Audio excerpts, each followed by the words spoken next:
Okay, well, it's so amazing being here. And like Karen said, the exhibition turned out excellent. Julia Wally-Scott and I have been planning it since November, this particular exhibit. And everybody worked so well together, and it really surpassed what I thought it would be. So I'm really grateful for that. Let's see, I'm going to time myself. So here, okay. So, I do have to say that being here in Pennsylvania, where it's so cold, I'm from California, of course, has been kind of a novelty. Seeing snow, 0-degree temperatures, and it was, where I live, it was 80 degrees the other day. I'm not saying that to make you feel bad, but that's what it was, so you know where I'm coming from. So I have put together a presentation to give you an idea of how my work evolved. So this is a photo from July. I was in my studio. You can see my materials and all of that. But what I want to get back to and discuss, this was my mother. My mother, her maiden name was Amerkanyan, Armenian. She was born in Fresno, California in 1913. Her parents had immigrated. Fresno, as well as other areas in the country, has a huge Armenian population. But this was her in New Orleans, so I think about that a lot. Why did my mother leave? Well, she went from Fresno to San Francisco to nursing school, nursing college. She became an RN, but chose New Orleans, particularly the French Quarter, as a place to live. So she worked at the Charity Hospital. I have tons of black and white photos of the Mardi Gras from the late 30s, early 40s, and here she was. So I often think about that because the way I remember her, of course, was quite different. What happens to people? People are young, these hopes and aspirations, a certain lifestyle, and they have 4 kids. My father died. She worked very hard raising us. And this was Fresno, 1980. And then these are the years that she was born. So very strong women in my life. I'm fortunate to have had strong women role models. Just a family page showing, this was back, that's me as a baby there. This was 1960, one of the very few photos of my mother and father together in the middle. He was a merchant marine sea captain, never at home, died when I was 9, so there. My mother sewed all the time, her sewing machine going, her button collection, or buttons that they use, so button tin, running my hands through it, all these formative, and of course that's me wearing one of her house dresses.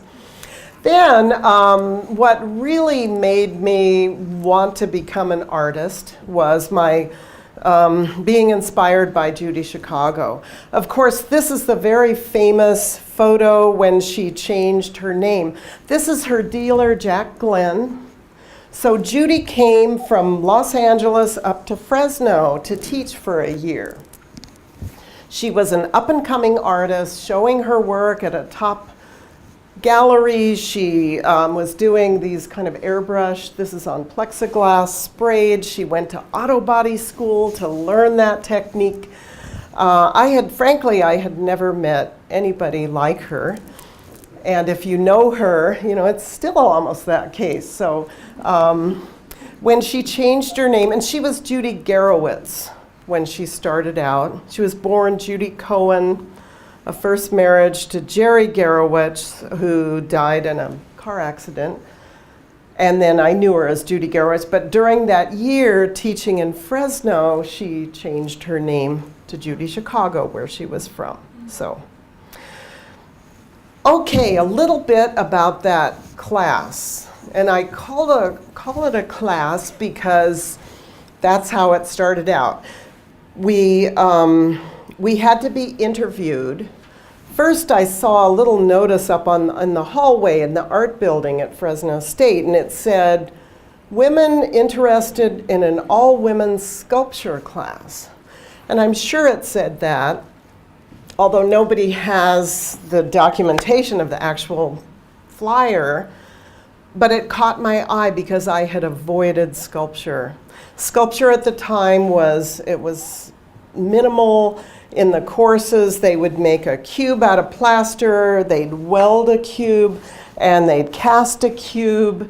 You know, and I thought, I don't want to make cubes. I really, was not what I wanted to do. So I interviewed for Judy's class, and I got in, and the first thing we did was look for a space, because she was from LA, and that's what artists do. You find a space, then you change it or fix it up according to your needs. So we had this huge, it was 5,000 square feet. I'm sure it was very cheap, because I think we each pitched in maybe $20 a month, and there were 15 of us, so whatever that amounted to, we still had money left over because we'd have a dinner together it was either Wednesday or Thursday night. Anyway, this photograph was taken not too long ago, so the building is still there. Now it's a warehouse. So inside that building, this gigantic space, it had been the Fresno Community Theater previously. It was actually in kind of a bad section of town, and right next door was a porno theater called the Fine Art. So it did have the word art, but not quite exactly. Well, anyway. So a photograph, and I don't have many photographs of us inside, but that's me. I was sewing something, because there's my sewing box, and Chris Rush. This huge space. One of the first things Judy had us do was build a 40-foot wall. And then behind that wall, I had all these costumes, and I started collecting more because I had worked on plays at Fresno State, costume and makeup for the theater, because we started doing, well, which you'll see in a second. Here, we started doing these kind of images, and they were really collaborative, although I know that I had a lot to do with it because my immediate background in theater. And I just want you to see, you know, that that's the way I looked. Judy also insisted we wear work boots. And so here I have this interesting outfit with work boots, because that, you know, we could actually work. These shoes were actually Judy's shoes that she gave to us, contributed. She had got them for a reception. And anyway, we did many costume images like this. There's one. It's a slight variation that's in the Borland Gallery right now of this image, which the title is either Whore or Las Vegas Whore. It changes from time to time. Now, sometime in that spring, because we started in the fall of 1970, and then in the spring of 71, Miriam Shapiro, you know, renowned painter, came to our studio, came to visit. Her request was that I make her up. She wanted to be a Victorian lady. So here, this particular image, which Dory Atlantis, one of the students in that course, did all the photography. Dory photographed. Now, Mimi, as we later called her, used this many times. When she ever had a catalog and needed an image of herself, she would use this image. So I know that she really liked it very much. And so here's a little bit about Miriam Shapiro. So Judy and Miriam, or Mimi, getting together, it was like they created such incredible energy. Together, the two of them, I think, single-handedly discovered many, many, many woman artists. They would take weekends where they would go visit, and they'd go into kitchens and where women would pull their art out and show it to them, and then they had the first West Coast Women Art Conference. They helped develop the Women's Caucus for Art, which has been going for 40 years strong. And you can see Mimi's painting from 1968 and then 73. But the feminist influence in her work, she used a lot of cut fabric, very vibrant. To me, this just looks like it's exploding. And it's acrylic painted background with actual fabric glued on. One thing I remember I was quite impressed with as a young art student was she had a patron who owned a fabric store where she could just go in and pick out all these fabrics, and I think she would give a painting in exchange. So really amazing thing. And of course, moving from Fresno to Cal Arts, our first project was Woman House.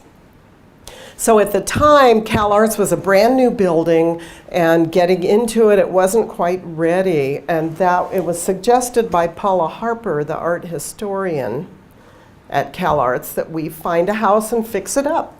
You know, just kind of a simple thing, do art inside the house. So we found this, it was really like a mansion in Hollywood, but it had been abandoned with lots of broken windows.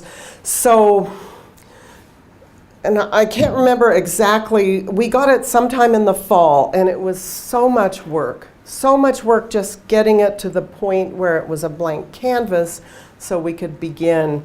And I know at the time I didn't have a car. I relied, and somehow I got there every day. I had 2 jobs. I had a job at night in the library, and then on the weekend, all day Saturday and Sunday, I worked as a fry cook in the cafeteria at school. And my pay was $1.35 an hour, which was minimum wage. And I remember sometimes just bursting into tears because I was working so hard on the house. We called it the house. And then getting to my jobs. The night job in the library wasn't quite such hard work, but the cooking all day, being beet red with a hairnet, that took its toll. And then we also developed performances. Now, the room I worked on in the house, or Woman House, was in conjunction with Karen Lecoq, another student who had come from Fresno, the Fresno Women's Program, to Cal Arts Feminist Art Program. We got this idea from a novel by Colette. And it was Cherie, and the last of Cherie, there was a courtesan named Leah. And so we decided to recreate the room. We borrowed antiques from antique dealers down on Melrose Avenue. The fabric was all donated by Mimi Shapiro's patron. The wallpaper I found at a place for $1 a roll. It was just old wallpaper that nobody wanted.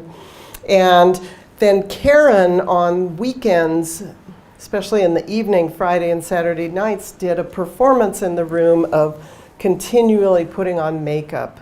Now, she was only in her 20s, but the novel was about an aging courtesan who was concerned about her livelihood, losing her beauty.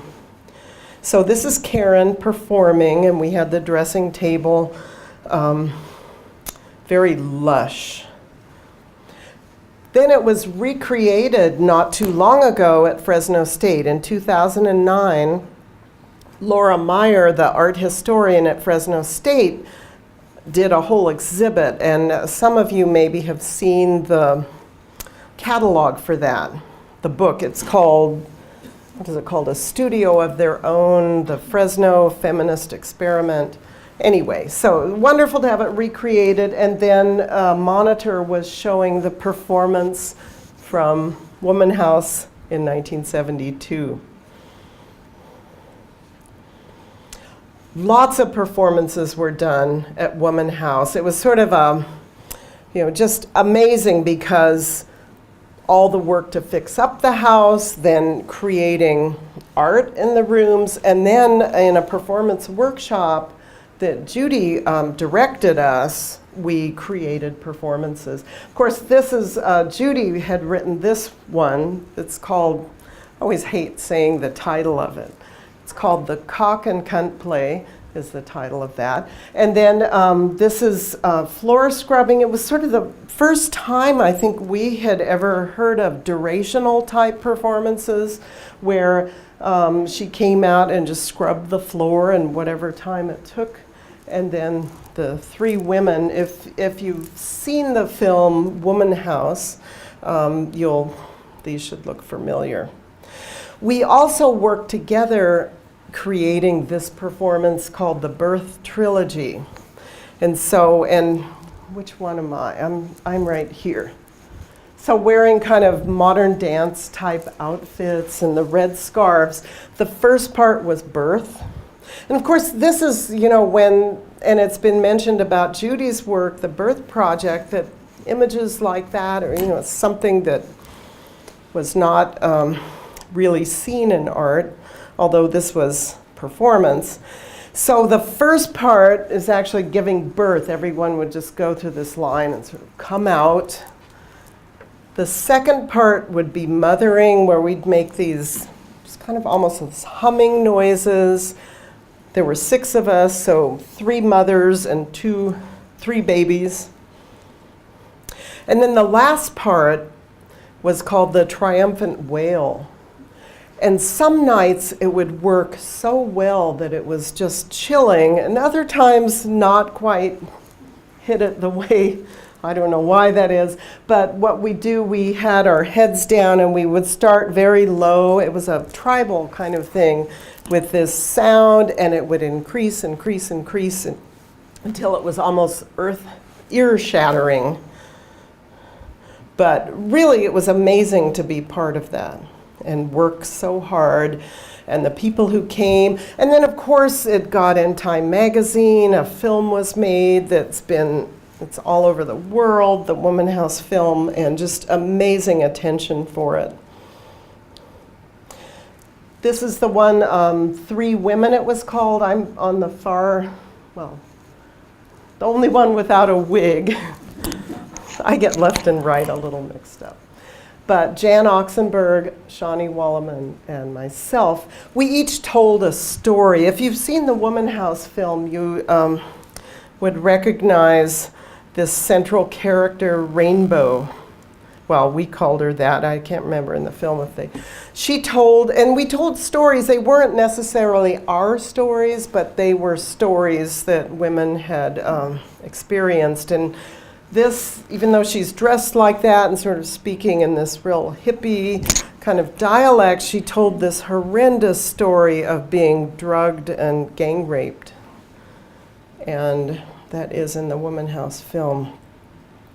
And then, of course, Faith did her waiting piece, which was, I remember in the group, we were all just chiming in with everything that women wait for, and then she put it all together, and it was like poetry, and she would rock back and forth. It's like waiting to be born, and then the last line, waiting to die, but with everything in between. So every Friday and Saturday night, and here another durational piece, ironing, Sandra Orgel, ironing a sheet, which people don't do so much anymore, but that's what she did. Now, at the end of Woman House, I remember just feeling so exhausted and completely drained and just wanting to have something of my own so bad. I forget who took this picture. It may have been my sister. My sister was in the second year I was at Cal Arts. She was also there in the feminist art program as well. But it really epitomizes how I felt. Just, we'd put out so much that all I could think about was I really wanted to create something that was just my own. And that's when I was working in the cafeteria. I remember many wealthy students, there were many, coming in and ordering omelets that I cooked for them.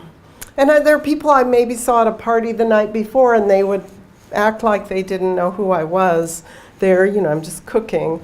So it's kind of a different kind of situation to be in.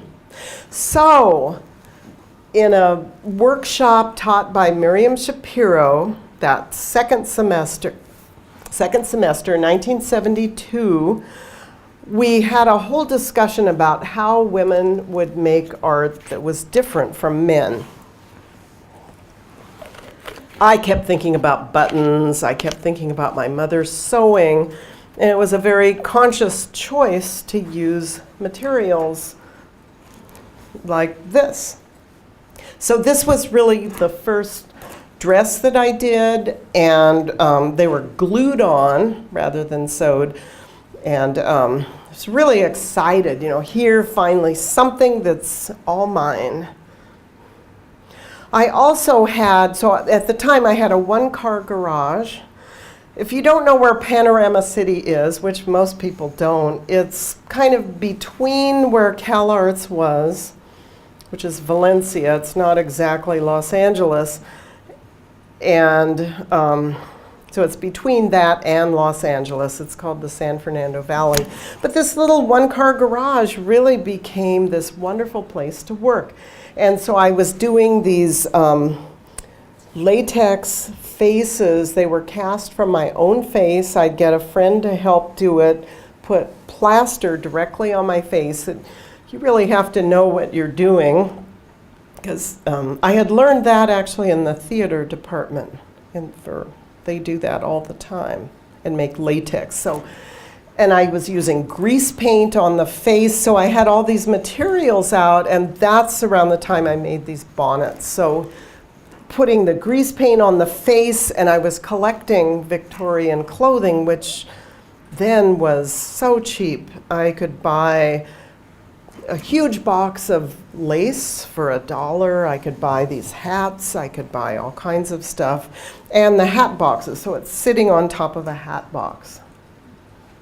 And then here's a photo. 3 of these are in the exhibit in the Borland Gallery. And this photo was taken in 2009. I also was so excited about making these figures. Once I'd made the heads, then this was about 2/3 life size. It was an image that just popped into my mind. The idea of this figure that maybe had been forgotten, but in leaves. The dress is made out of curtains that I tore down from Woman House. I think that's a good side note. I would often do that if I found an empty house and it was, slated to be torn down, or in Woman House, the case was that we were renovating it, doing art, and then it was torn down, so I used those curtains. I did a lot of writing down of dreams. I did a lot of photography. I just want to show this because it really embodies ideas in my artwork, and especially what I'm working on now. So this is just called A Dream, November 1973. It's a laminated book. It's quite large, and it was black and white photos that I hand colored. So here, I was walking into an abandoned house, and that's me. That's the way I used to dress. It was not a costume. I always wore aprons, and it was a vintage apron. I saw a box on top of a small table. In the box was a small velvet purse. The purse contained various things: hairpins, a compact, a photograph, and a calendar from 1939. Note, these were things from the dream that I brought in to illustrate. That's just a side note. Here, I felt the presence of the woman who owned the purse. I knew that she was dead, and this was all that remained of her. So you see me walking away, sort of clutching that purse, and it sort of embodies a lot of ideas with my work then and now as well. So here. And I did 4 of these books. That was just one I wanted to share with you. Then here is, I went to UCLA for grad school. Judy Chicago actually recommended that. That's where she had gone to grad school. And I had been accepted at Cal Arts for grad school, but without a scholarship. And UCLA was only $200 a quarter, so I could work as a waitress and pay that. And this is a photo a fellow grad student took of me, a portrait. So for my MFA show, I created this figure. I had heard a story, and it was, I don't know if it's real. It was, the story was about frozen Charlotte. It was a woman riding in a carriage to a ball where it was very cold, and she refused to put a coat on because she didn't want her gown to get mussed up. And by the time they got there, she was completely frozen. Now, I'm not illustrating that story, but something about that caught my attention, and it's actually a young girl. So I did castings, and this is how it was displayed. I dried all those rose petals. I had an old screen door that I kept putting rose petals on for about a year. I think I dried rose petals.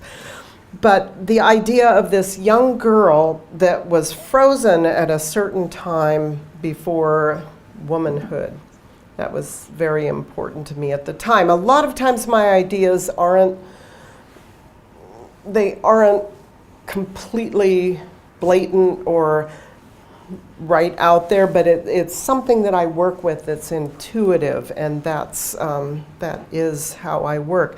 I had a fellow grad student who had triplets. She had 2 girls and a boy, and 2 of the girls, I did one of them's face and the other's hands and feet.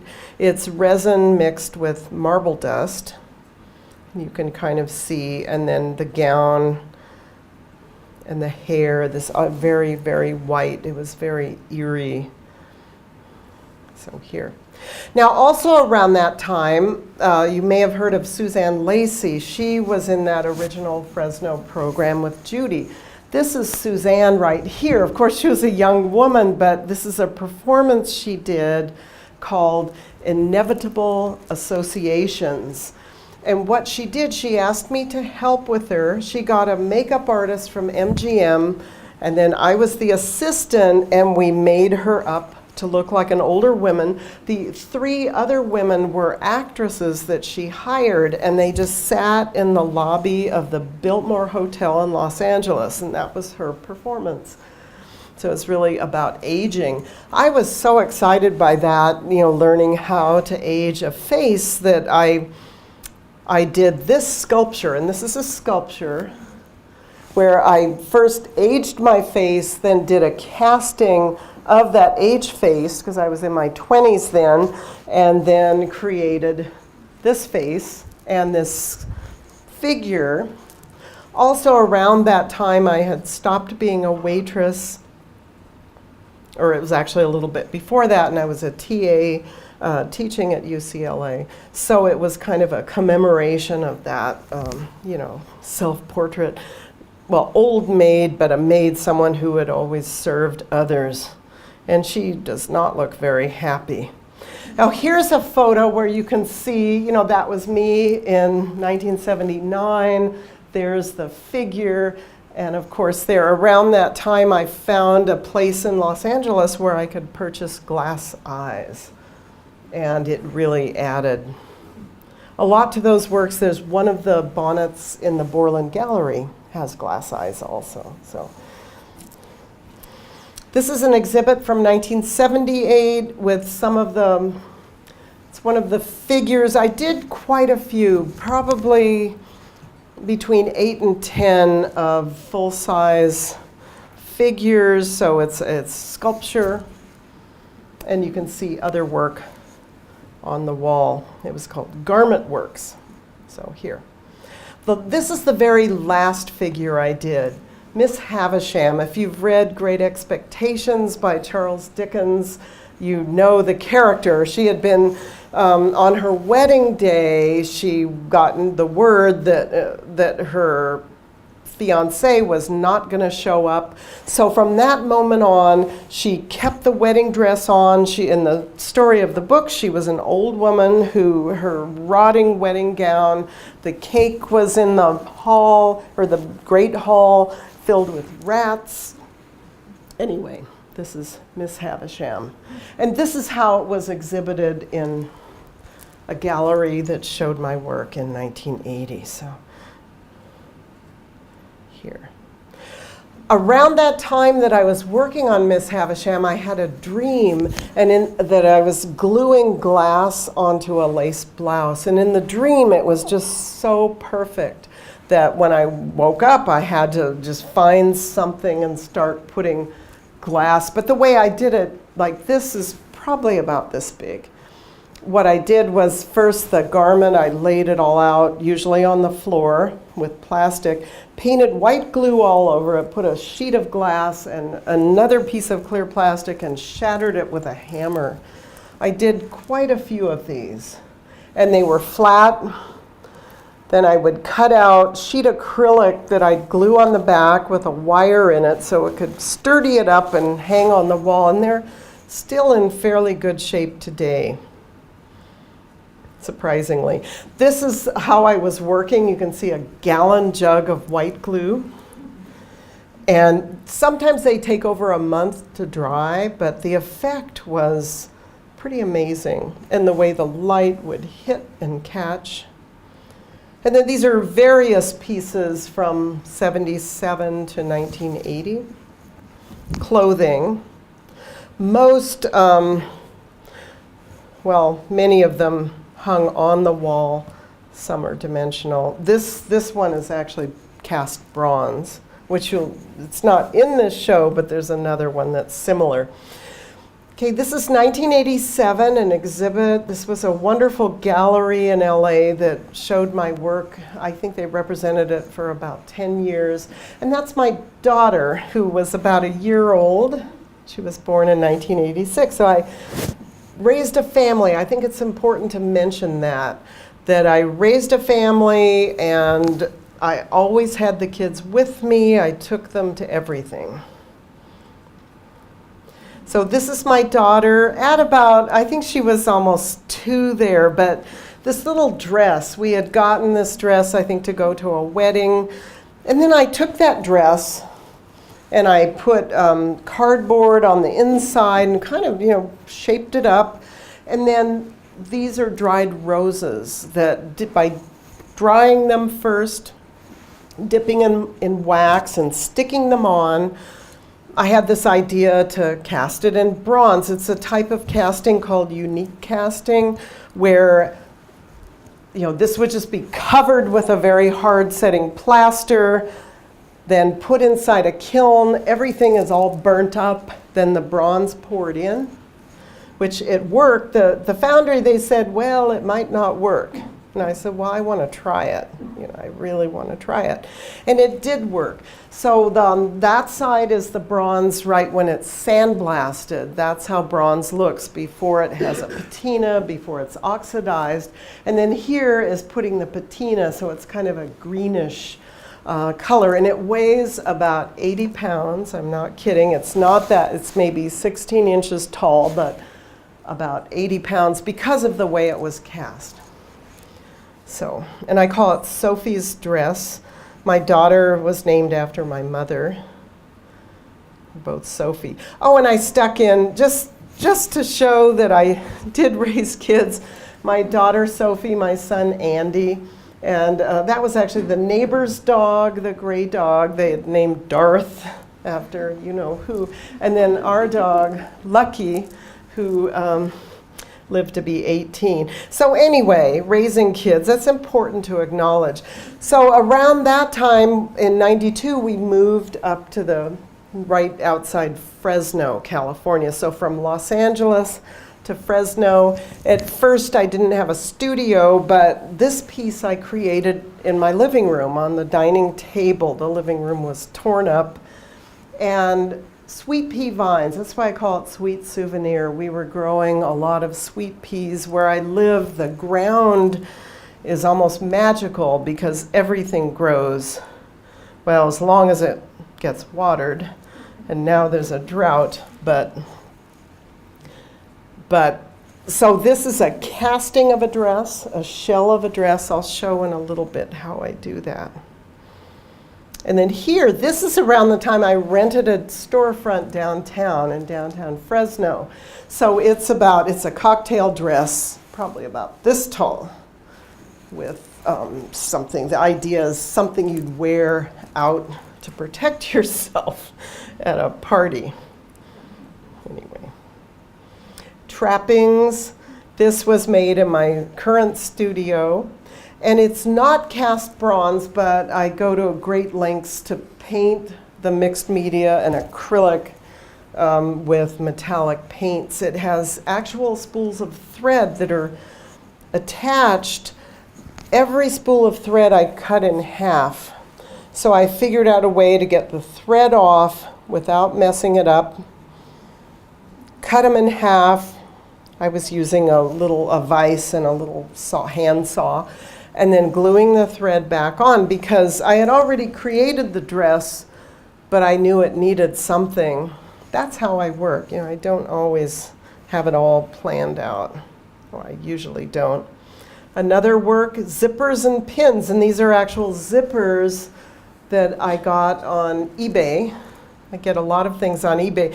It was so much fun to type in used metal zippers, and I found someone selling tons of them, and they even told me, after I bought them that, because nobody else wanted them, they wrote a little note when they shipped it that said something like, "Oh, I threw in some extras, I hope you don't mind." I thought, that's great. I still have a few of them left. And there's straight pins. I've really injured myself on this particular work, gouged it up. Okay, so this is my studio. My house would be, about where the seats are. So my studio, the new construction in the back of my house, it was completed in early part of 2004. And you can see how the garden is very lush. I have huge trees. And my little dog that I had for almost 16 years. Okay, so let's look. This was taken in I think June, when the sun comes up early at about 6 a.m., which is my favorite time to be working. I have tables that go in a big horseshoe, huge. They're just made with metal sawhorses and particle board. But you can see, this is actually the piece Guaranteed Forever that's on this brochure. It's also in the show. It's on the poster. But that's before anything was added, before I put Encaustic and red oil paint on it. But I think you get the idea that very airy with the large windows. Here's another view, and that's zippers and pins when I was working on it. And then here, so the big windows look out into the garden. And I use a lot of the stuff in the garden in my work. Okay, and I have bins and bins. For a while I was on a kick of buying thread on wooden spools because there was lots of it. So I start out with plaster bandage to make the forms. You can see how it kind of goes over the dress. Whatever garment I'm going to use, it's put on the table, there's tissue paper, and then it's shaped. But then I put a very hard setting plaster on top of that, and then an acrylic stuff, it's called texture paste, to make it more flexible. So here's 1, 2, 3 forms that are, sometimes I like to do that, make 3 to 5. I'm not quite sure what I'm going to do with them, but I'll do that. This is the little dress that I've used a lot. You can see how it's got plaster on it. It's because I start the form and then I pull the dress out so I can reuse it. And the reason why, there was a question today, why do you, why are the little puff sleeves, why? Well, look at that. I mean, if you just go back and forth, it looks there it is. So my mother took this photo of me. She was kind of an amateur photographer because she had a very good camera, one of those twin lens reflex that takes 2 1/4 negatives. Anyway, so there you are. It's like childhood. It's embedded there. So here, the acrylic gunk that I paint on them that makes it less brittle. Sometimes it's black. I can get it in white also. And here's a piece I created from one of those forms. There are a layer of beads put down, and you can see buttons. Then more of that acrylic gunk painted on top of that, and then layers of acrylic paint. So this is all mixed media. It's not metal, but there's layers of gold going from dark to light. And a lot of the beads are Mardi Gras beads. I started using those because, well, I could get them very cheap on eBay, and also it doesn't add to doesn't make it heavy. This piece, titled Memento, they're little photos of myself. That's my mother and I as I was a baby. That's me sitting next to my father's grave. I think it was about 11, and just, various little photos. Glorious bits. This piece is quite heavy, partly the size, but it's just covered with buttons and earrings, and then the layer underneath has all been treated with acrylic and metallic paint, layers of metallic paint. The pin bras, the 2 bottom ones are in the exhibit. If you've seen it, they're framed. These are very meditative to do. I had done some in the 70s, and then my friend Laura Meyer, who's the art historian at Fresno State, suggested, she said, why don't you do some of those again? She really, really liked that. And so I thought I would, but using these vintage bras, which there was that contrast of the last thing you'd want in your bra is a pin. But anyway, it's art. What can I say? And here, up close. What I loved is it looks like decoration. It looks like beading. It also changes, of course, completely changes the bra. And then pin corset, which, rows and rows and rows. Part of my initial inspiration was, and back in the 70s, was you used to be able to buy pins in paper like that, and I just always loved the way that looked. So it was the hard, soft, sharp, and it added a sense of danger as well. Now this I stuck in because something that happened in my mother's closet when my sister and I were in high school. We were rummaging through her closet trying to find, I don't know what, but we found this old photo album. And the photo album, black pages, it had our mother with this man who was not our father, and one of the pages said, and her name was Sophie and her new husband. And we were just stunned. It was like, what? So we showed it to her. She initially was very angry that we were rummaging through her closet, and very reluctantly told us she had been married before. This is Tony Quartararo, who I had thought was Cuban, but she said, no, he was Italian, or that's what I've heard. But they were married very briefly. He was younger than her by about 5 years, and he died of a brain tumor. He was only 22 when he died. But here they are in New Orleans.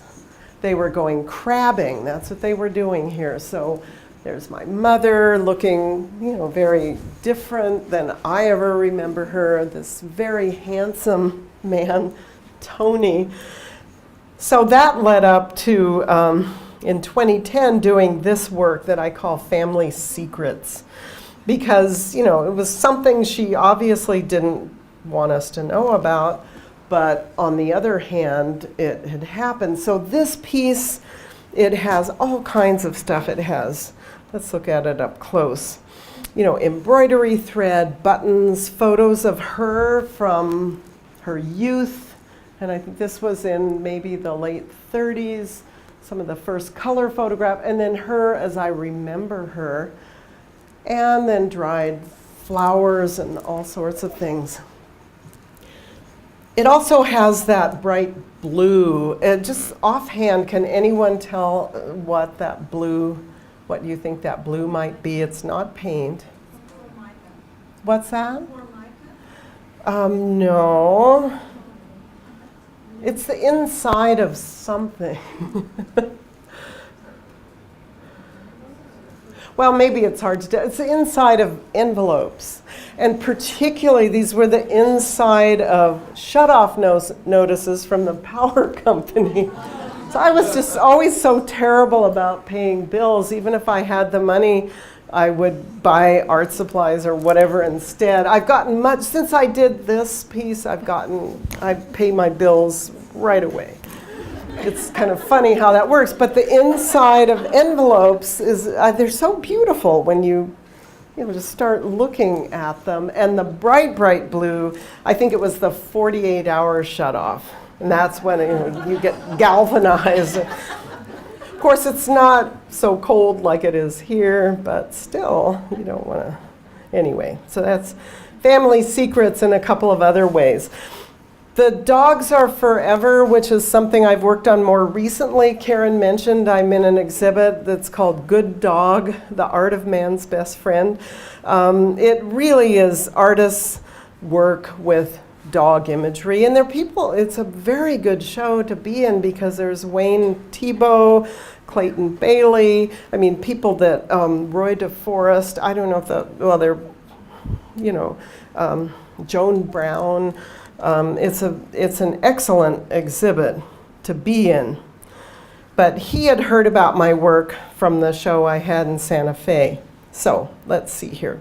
So let's look at this up close. And it was right after I'd had to have my dog put down, my dog Romy that I had for so long. But I have a huge collection of photos of people and their dogs, and they're categories that I bought them on eBay. Some are women and dogs, children and dogs, people and dogs, and I just love them.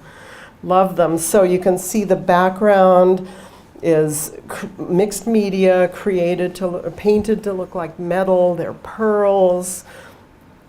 And then I use Encaustic, which is beeswax melted with Damar crystals, because I just love that layer that it creates. It seals it, gives it almost like a skin, and you need a heat gun. So on this one, you can see the white is actually the wax that hasn't been fused with the heat gun, and then over in here, just sitting for hours with a mask, a respirator, and the heat gun. I love it. I love working like that. And here, you can really see it. So first, the piece, I've gotten it all finished up to that point, and then I paint the encaustic. That's what looks very white. And then fusing it, just sitting there with a heat gun going over it, it makes it become clear again, but it's still got that layer over the top. It's like a level of transformation that's important to me. This is the exhibit I had. Oh, it says 2012. I don't know why. That's a mistake. It was 2013, just last year. Dogs Are Forever. And Judy, Chicago, came to the reception. She lives in Belen, New Mexico, which is actually about 80 miles each way. So I was really honored that she drove up, she and her husband, Donald. And we have that picture. People brought their dogs to the reception. There were quite a few dogs there. And here's just a few more of the Dogs Are Forever series, but this is in my studio, and this is all tables all cleaned up, ready to go, blank canvas, then adding, and these photos, I do photocopies. I don't use any of the originals anymore, but I make them look like they're originals. You can see here. This piece is in Redding, California, in that Dogs Are Good Dog exhibit. And here. It's called Sally and Tuffy because on the back of these photos, it listed the young girl's name as Sally and her dog Tuffy. And she even wrote on one of the photos, Tuffy is the one I love. Well, she left out the word one, but I knew. But with little kid riding and Tuffy, she'd put little fancy things around the T. It just, to me, it's so touching and so moving that, you know, it's, here these photos ended up in a big box and sold on eBay. The guy who sold them had no idea who they came from, but obviously meant quite a bit to somebody. Another piece that's in Redding, Dogs Are Forever #2. Lots of, you can see that's probably about the 1920s. These young people with their dog. So here, how I do it, and I do have very big goldfish in a tank in my studio. So the dress, and this is a dress from about the 1930s, laid out on the table, stuffed with tissue paper. Then I make a plaster form. You can see a smaller one there. Then covered with dried flowers, things from my garden, and then the black is that acrylic stuff that makes it not so brittle. And it really brings another level of transformation that is always important, and then that's how it ends up looking. So I used tons of these incredible buttons. Finally, over the summer, I was sorting through stuff. I told myself I was only going to use what I already had, which is a considerable amount. And I was just shocked at all the buttons, these beautiful buttons. In fact, my ex-husband came over and wanted something to do, so I had him sorting buttons for hours. He was very good at it. Some of the work I started last April, and I'm continuing, are these wrapping pieces. So I'm using sewing thread to wrap, and once again using stuff I already had. I had this shoe, I filled it with plaster, I attached, I stuck a branch in it while the plaster was still wet, so it's really part of it, and there are dried gardenias, there are spools of thread, there's jewelry, and then the black thread wrapping around it, and then a layer of encaustic that really seals it. The wedding shoes were given to me by a friend. They were his mother's wedding shoes from the 1930s. And I had them for at least 7 years, not knowing what to do. And then they're wrapped with pink thread. And the pieces kind of start dictating themselves when I start wrapping how it's going to work. And these shoes kind of, as I was wrapping, sort of bent in. And I added dried flowers, jewelry, and then the layer of encaustic. And here, can you tell what this is down here, the bottom? Roller skate. They were the kind of roller skates I wore as a kid, those metal ones. You had to have a skate key. You just had your shoe you fit in, you tightened them up. But doorknob, there's a young girl's patent leather shoe, and then the thread. And so the size of it looks huge here, but it's the size of a roller skate. And then this is actually the last image. This is just, I took this really quick the day before I left because I've been doing a lot of these wrap pieces with just silk thread. And so I wanted to get a quick image. You can see it's kind of a pink silk thread. So there's all kinds of stuff inside, and that's what I was working on right before I left. When I get back, I have plans for creating more forms and doing, working in that vein again, but just wanted to share that with you. So I think, or I hope you've gotten the thread of my work, like way from the beginning, and kind of how it evolved. So let's just, there. Okay. Thank you. Now, I think there's a bit of time for questions, so I would like to ask for that. Yes? Nancy, you mentioned that at Birth, I don't recall whether you said it was in Fresno or whether it was in Los Angeles or Valencia at Women's House, that you and Judy and the other women basically started discussing what kind of images women would make as compared to men. And I'm wondering what happened when, after a while, we began to see articles in Art Forum and I think Art America as well, where that idea of women's art versus men's art started being challenged or questioned. You know, because I remember at one point the women were basically coming out and said, no, this is not women's art, it's actually art. Yes. In other words, I guess the question, the subtext of my question is, I'm assuming you consider yourself not a woman artist, you consider yourself an artist. Yes, actually that is true. You know, did any of that conversation occur among the artists that you were, you know, collaborating with or working in? You mean at the time, way back? Yeah, I remember it coming out in Art Forum that there were people that were arguing about the fact that, oh, those are women artists. It was almost like dismissive of the fact that, you know, that, okay, women artists were not because they were a separate group, they were not at the level of men artists. So all of a sudden this dynamic, this hierarchical, you know, this dynamic began to establish itself. And so there were a lot of you know, arguments back and forth about that. Well, I think that always was an issue, and I've heard it a lot with, you know, artists of color, like a black artist, are you a black artist, are you an artist? And women, a similar issue. Although I think at the time, in the 70s, it was, for most of us, it was important to be a woman artist because there were so few.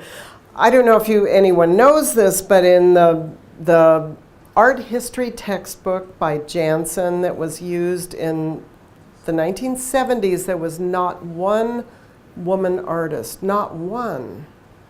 So I think coming out of that, it was important. But I think, you know, later on, the issue would, of course, be to be considered an artist. You may know this, that saying the word feminist, it's considered the F word. You know, it's not generally looked on with a positive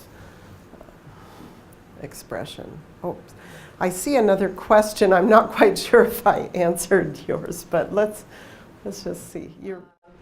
When the materials you use for your artwork, a lot of them come from places that have sentimental value either to you or from other people, and you still, you know, use them to make your sculptures. But you mentioned that you don't use the original photographs to make the work. I was wondering why that was. Well, I used to use the original photos, and then part of it started when I bought this whole collection of love letters. There are over 100, and I didn't even talk about that in this talk, but over 100 love letters, all written to the same man by 39 different women. I mean, they're pretty amazing, and that whole story, that could be a whole talk. But it was when I got those that I felt like I wanted to just keep them, and I have them all in an archival box. And so I would just go down to Kinko's, which is a copy place. Do you guys have Kinko's here? And I'd stick my debit card in, and I'd just stand there and with the color copier, photocopy, photocopy, photocopy, till it ran out practically. I mean, till my debit card, you know, went tilt. But it was important. It became important then to save the original because it seemed very precious somehow. But when you look at it, it's very hard to tell that it's not an original. Yes. Thank you for showing us your work. I love the last piece particularly. I'm wondering how your work is feminist versus Alfonso Osorio's use of buttons, for instance, or Lucas Samaris's use of pins, or Christian Boltanski's use of personal photographs or historical photographs that makes there a variety of other people. Alan Shields' use of material. I'm wondering if you consider what they did, some of whom came after the women's movement. But I have to say that Lucas Samaris was always a favorite artist of mine, and I knew about his pins. It was either before I started using them or right about the same time. Maybe somebody mentioned it. I can't remember.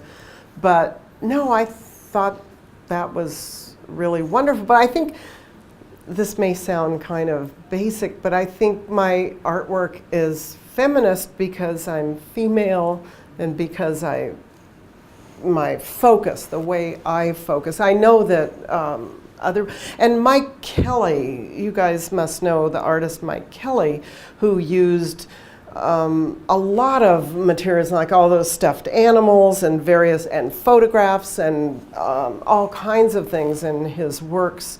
He gives great credit to the feminists. He said, because he was at Cal Arts after I was there, and he often has said that, you know, everything was really dry till the feminists came along, and then it was like permission to use all kinds of materials, although, you know, although artists have used them. But we came out of minimalism. I mean, anyone who was in art school in the 70s, it was minimalism, sort of very dry and cold and getting down to the bare essence. And then, so when you start using all these different materials, it's quite a change. What made women in the late 60s and 70s, what made their work feminist, and Alfonso Osorio from the early 1950s, late 1940s? I think because he was a man. That's the only difference. I would think. I don't know. Does anyone else want to address that? Unless he says he's a feminist, which most men probably would never say. Homosexual. I don't know if that adds another dimension to I it. don't know. Could, yeah. So from your point of view, that's the primary difference. I think, but would someone else like to address that? Or maybe. I would think that historical context makes a difference. Is that Michaela over there? Yes. Hi, Michaela. How are you? Hi, Charles. Good. I would think that historical context would make a difference. In 1969, 1970, when Judy Chicago came to Fresno, I mean, there were things going on in the late 60s and early 70s that were pretty radical in Northern California, Southern California, Fresno.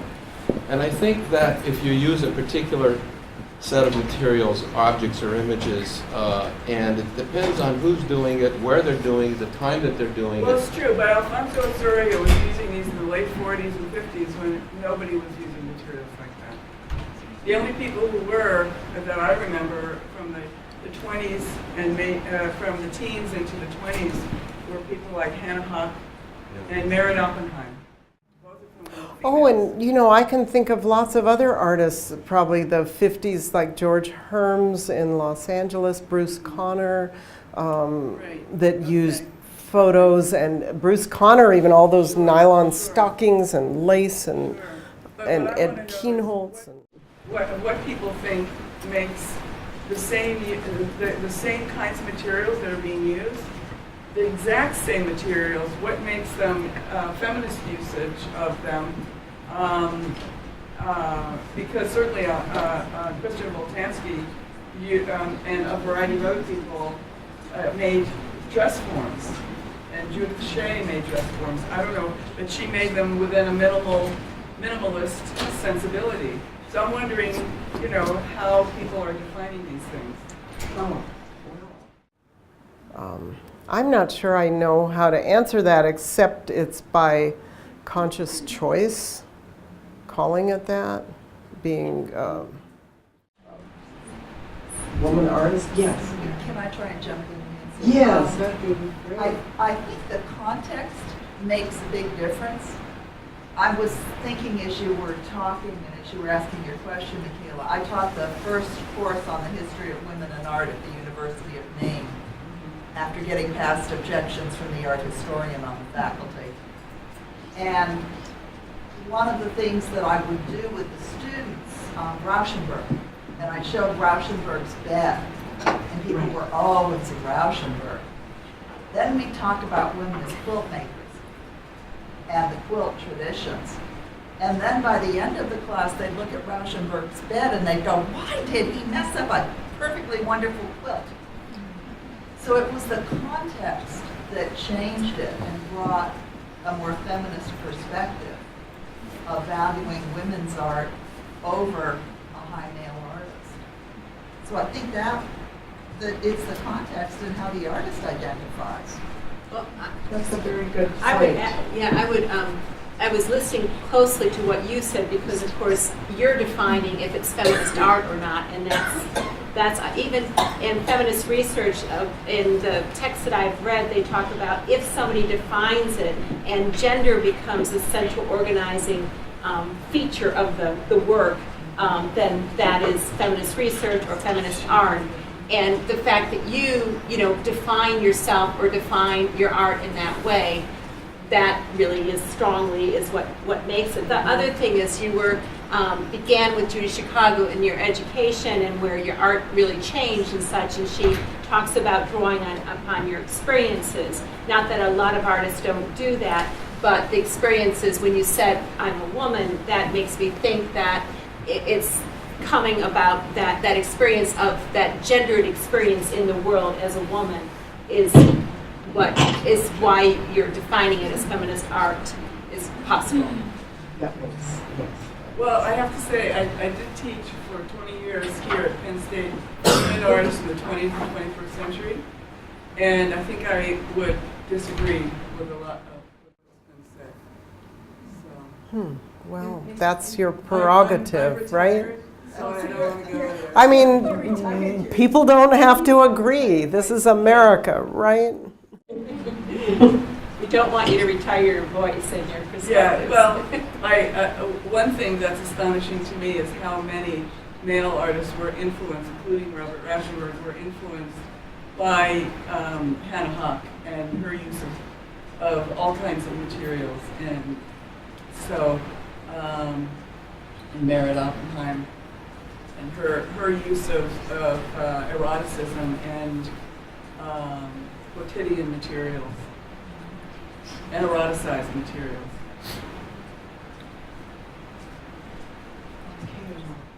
Thank you. I think we've used up the time here. Did you want to announce about Leslie's? Yes. I would like to, well, first, I'd like to thank you again. Thank you. Thank you.